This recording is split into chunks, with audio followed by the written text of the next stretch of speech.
Essa semana a gente tem o julgamento do Bolsonaro, né? Vai começar nessa semana, né?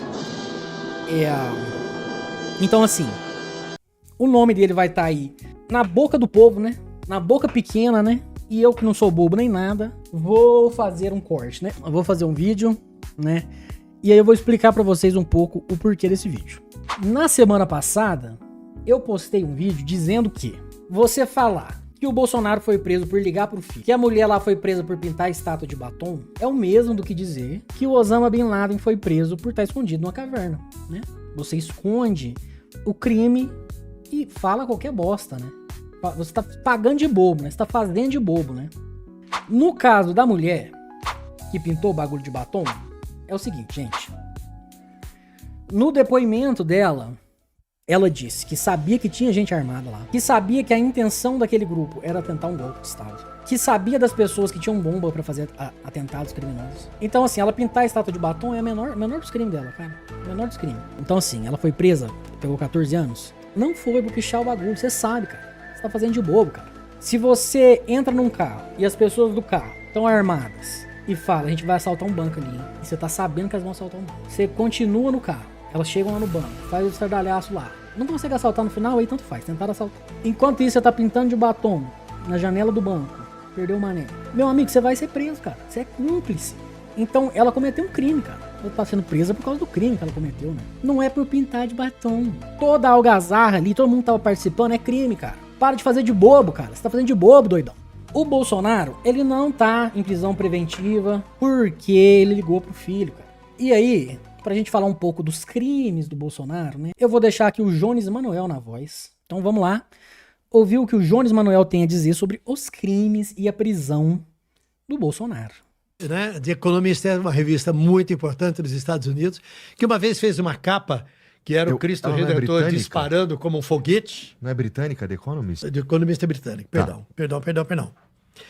Teve uma capa que era o Cristo Redentor disparando, né? O Brasil dispara, cresce, né? Que era um momento do governo Lula de crescimento. Depois fez uma outra capa que era o Cristo Redentor caindo de cabeça, que era acho que no final do governo Dilma. Isso. Né? E agora dá essa capa com editorial. A capa é uma montagem em cima da foto desse líder, um dos líderes da invasão do Capitólio nos Estados Unidos, né? É o Jacob Chansley, Isso. esse cara aí. Você sabe que o começo do texto é o seguinte: imagine um país onde um presidente polarizador perdeu sua tentativa de reeleição e se recusou a aceitar o resultado. Ele declarou a votação fraudada e usou as redes sociais para incitar seus apoiadores a se rebelarem. Eles o fizeram aos milhares atacando os prédios do governo. Então, a insurreição fracassou, o ex-presidente enfrentou uma investigação criminal e os promotores o levaram a julgamento. Isto é um sonho da esquerda americana. Mas na outra grande democracia das Américas, isto é uma realidade. Esquerda americana é papinho, né? Não tem esquerda lá, né? São dois partidos de direita, um pouquinho mais liberal e um pouquinho mais conservador. Em 2 de setembro, o julgamento de Jair Bolsonaro, conhecido no exterior como Trump dos Trópicos, começará no Supremo Tribunal Federal. E ele diz o seguinte, que é um exemplo, a The Economist nesse editorial fala que o Brasil está dando um exemplo de maturidade democrática. O texto também faz críticas ao Supremo Tribunal Federal, ao STF, né? Diz que ele erra quando ele assume responsabilidades e decisões que deveriam ser de outros poderes, mas diz que entre perdas e danos, o Supremo tem acertado mais.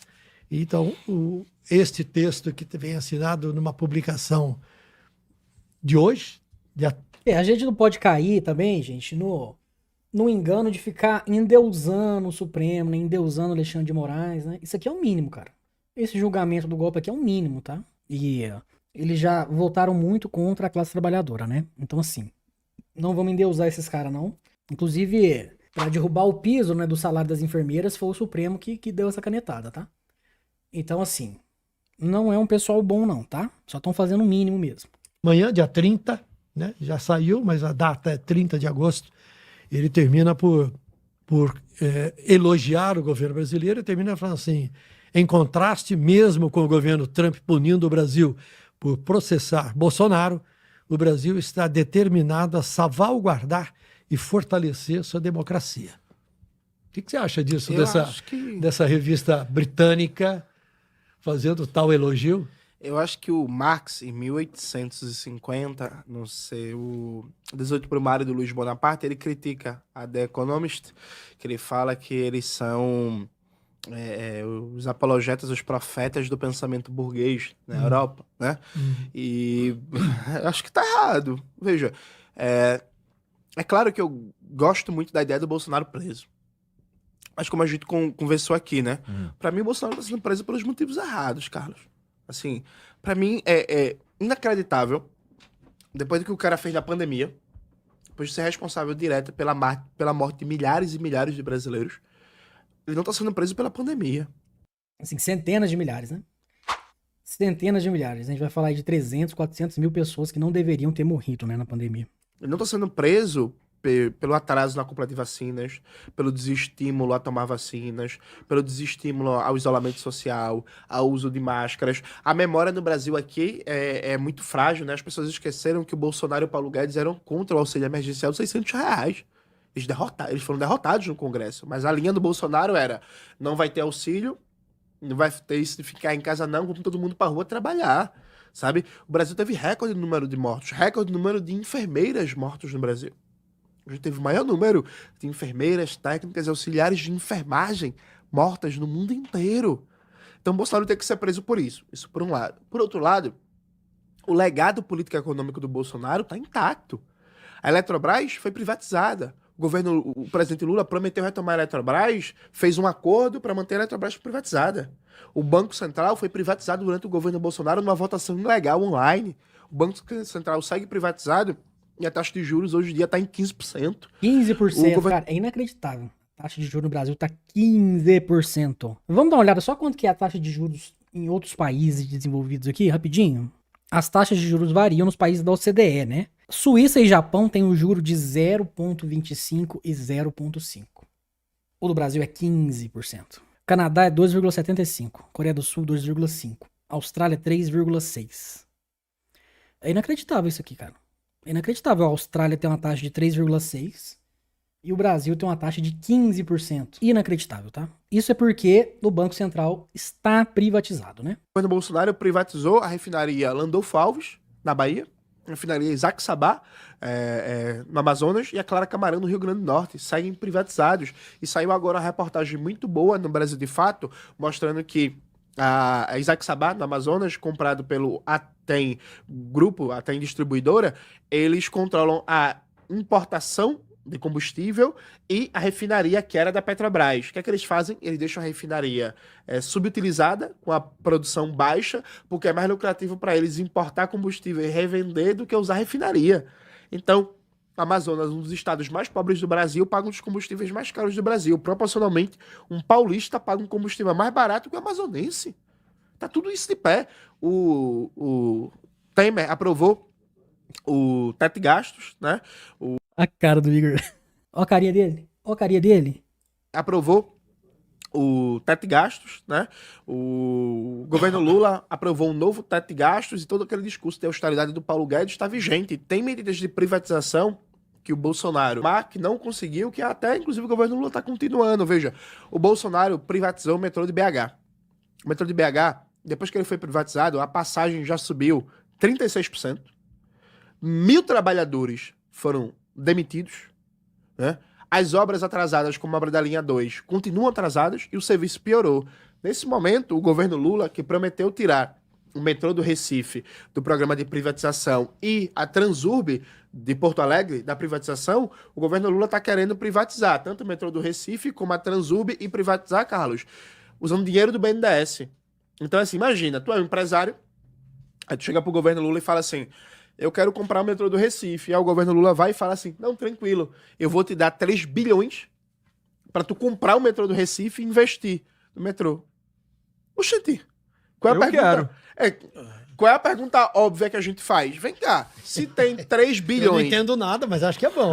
Parece bom. Se tem 3 bilhões disponível para dar para o empresário privado privatizar o metrô, por que esse dinheiro não está sendo investido agora no metrô do Recife, na Transurb em Porto Alegre, para requalificar, melhorar o serviço, comprar mais vagões e por aí vai? Então veja, o legado político e econômico do Bolsonaro está de pé. As Forças Armadas brasileiras, elas tiveram participação ativa no que foi o bolsonarismo, no que foi a tentativa do golpe do 8 de janeiro, que inclusive a gente conversou muito aqui na última vez que eu vim, e elas seguem intactas, né? Na última entrevista não, conversa, porque Igor não gosta desse negócio de entrevista.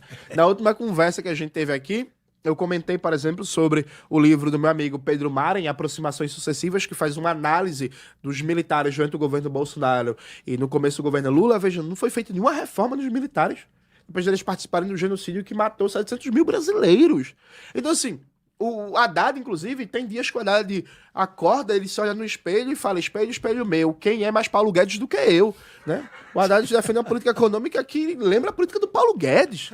Então, assim, eu vou comemorar quando o Bolsonaro... Eu já ouvi que o Haddad é o príncipe neoliberal do PT. Exatamente. E aí, veja, eu vou comemorar quando o Bolsonaro for preso? Vou. Mas, assim, é muito pouco, né? E aí, Carlos, eu acho que tem uma lição histórica. O grande Luiz Carlos Prestes, numa entrevista que ele deu por Roda Viva, ele é perguntado, assim, o que é que você... Isso, anos 80, né? O que é que você acha da Nova República? O Prestes fala, eu acho que não tem Nova República nenhuma. Porque os militares não foram punidos, os torturadores da ditadura não foram punidos, as forças de segurança estão aí do mesmo jeito como na época que atuavam na ditadura, o modelo econômico defendido pela ditadura é o mesmo. Então Prestes dizia, para mim não tem Nova República nenhuma. Acho que a lição do Prestes lá atrás é muito importante. Tanto o Prestes como o Florestan Fernandes e outras figuras destacavam o caráter de continuidade, né, da Nova República com a ditadura. Aí muita gente pensou, que exagero, né?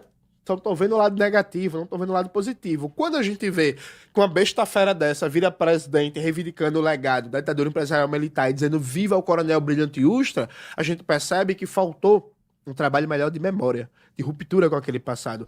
Se a gente não faz uma ruptura de fato com o bolsonarismo, isso cria a possibilidade histórica de amanhã aparecer um outro imbecil igual a esse.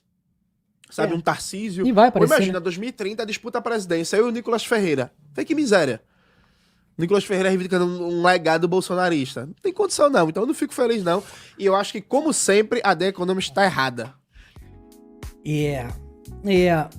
Cliquei pra ver o Jones bater no Bolsonaro e vir bater no Lula, né? Mas tá certo, né? Tá certo. Tem que ter um trabalho de memória, né? A gente tinha que estar discutindo por que ele não comprou vacina, por que ele não comprou respirador. Então, assim, a tentativa de golpe é um dos crimes dele, mas é pouco. E se ele for condenado só por isso, tem chance de vir um Tarcísio e isso tirar ele da cadeia, né? Então, não vamos nos dar por satisfeitos, tá bom, gente? É isso, né? Se você gostou do vídeo, deixa o seu like, deixa um comentário. Tamo junto e tchau!